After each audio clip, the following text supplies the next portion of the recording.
Thanks, Mansi, for joining me for the eMarketing Association conversation on travel marketing. You've been doing travel content for a long time and travel marketing for a long time. So the first question I have for you is, where does content fit into the travel marketer's overall marketing scheme these days? Yeah, so first of all, thank you, Kevin, for having me on.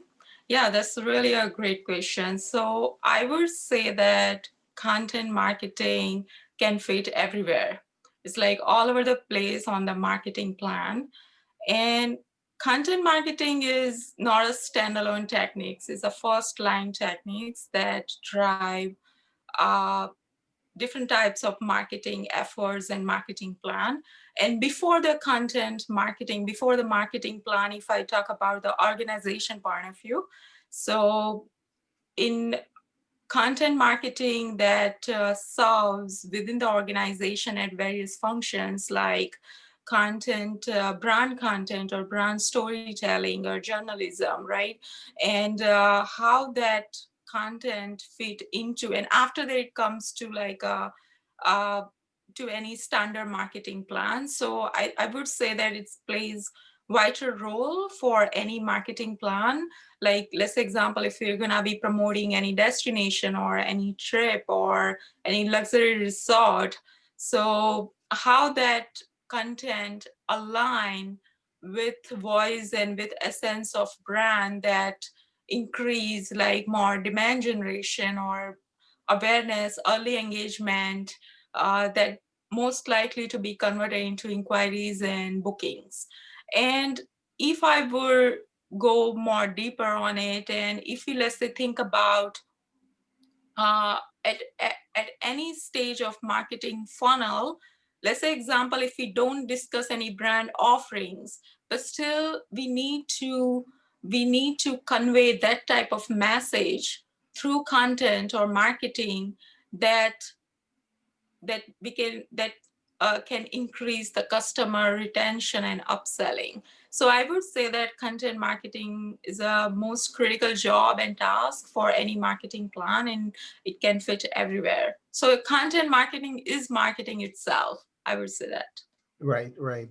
Well, most travel marketers probably think of all of their various content marketing strategies as being upper funnel, but it sounds like you're saying that sometimes it's critically important for mid or lower funnel as well. Yep, right. Great, great. So there are more and more channels and types of marketing platforms available all the time. Obviously every year it seems like there's a new social media platform, whether it's TikTok or Snap or whatever it is. And of course, there are the old standbys, and search marketing is a huge factor in travel marketing. So for the upcoming year for 2021, are there any platforms or channels of marketing that you're particularly excited about? Yeah. So, per my POV, I would say that travel is all about beautiful pictures and short videos. So, the display would be the perfect platform for that. Right. So, displays, like I always like when I run any campaign or when I work for any product focused business.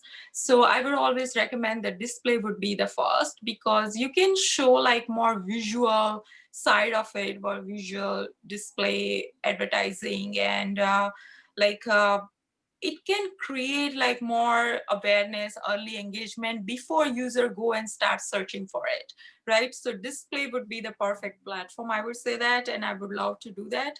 Like with all the different creatives, I have a good eye for creativity. And channels, if I would say that, like all the like Google and social, mainly Instagram and Facebook, and programmatic RTB as well. So I think display would be the great for travel to promote any destination or trip, or showcasing about your properties or suites or whatever out there. Right, right. For a lot of our clients that have very visual products, we've actually found that Pinterest works pretty well as well. It's a very visual medium. The Yeah. only downside that we found with Pinterest is been scalability, and that once you sort of broaden it out too far, then it doesn't tend to work. Have you heard of any travel marketers using Pinterest effectively? Yeah, I think the Pinterest is really good, like, but it depends, like, right, who are your audiences and which type of audiences that Right. you want to target.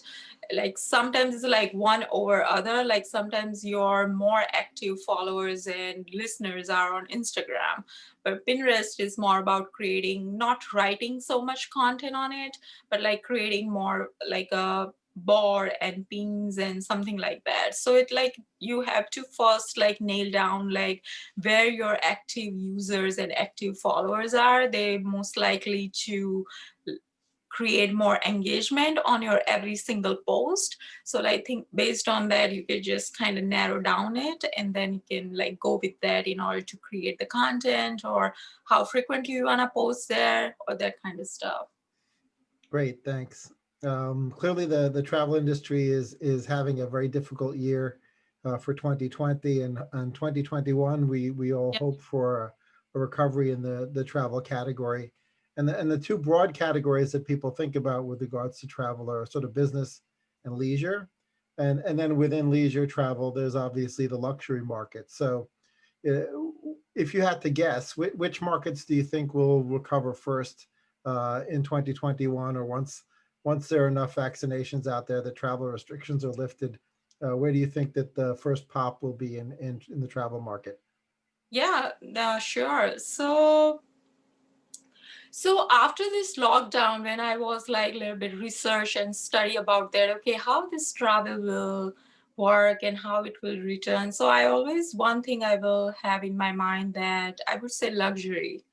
So luxury won't go anywhere, right? A lot of luxury travelers are looking to travel in the shoulder season, and they want to go out as soon as all the restrictions will be lifted up, and they want to get the more specific experience where there is not too much crowd, or not like a too much rush or jam packed places like before. So I would say that luxury. And my other research is like a lot of mass travelers or leisure travelers might be they have shifted their habit from sustainable or economy to luxury, because they now want to feel more safer. They want to keep proper social distancing at the more prominent place, more bigger place, or might be they can, let's say example, if I'm gonna stay at any boutique hotel or any hostels, right? So I cannot maintain proper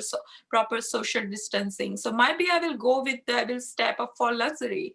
And luxury is like sometimes like in this time and in this pandemic, in a COVID-19 world, might be they can give us specific parks, or might be in this situation you can get the better suites with ocean views or something like that. So that's just my POV, that's my hypothesis. Like might be a lot of mass travelers or leisure travelers, they can step up for luxury. So luxury would be the first, I would say that. And let's say example, if we let's say sorry about that let's say example, if we talk about the typical business travel. So typical business travel might be won't be around much right after the COVID, because they have already shifted their habit and their in-person meeting and migrated to Zoom. And they have kind of become more flexible in terms of meeting and collaboration and making a business deal or something like that. But it depends on type of entrepreneurs or business people, right? Business travelers.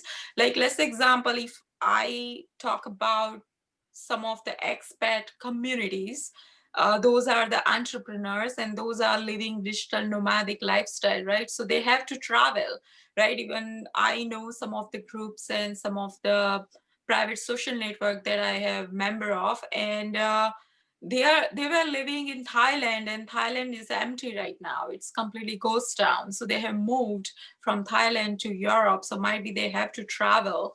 They have to kind of, or maybe they cannot return to their home country. So maybe they will travel. So it depends on, I think everyone has a different situation, but like a typical business travel that you just travel to shoot something or making any business deal or something like that, might be that will be a little bit less.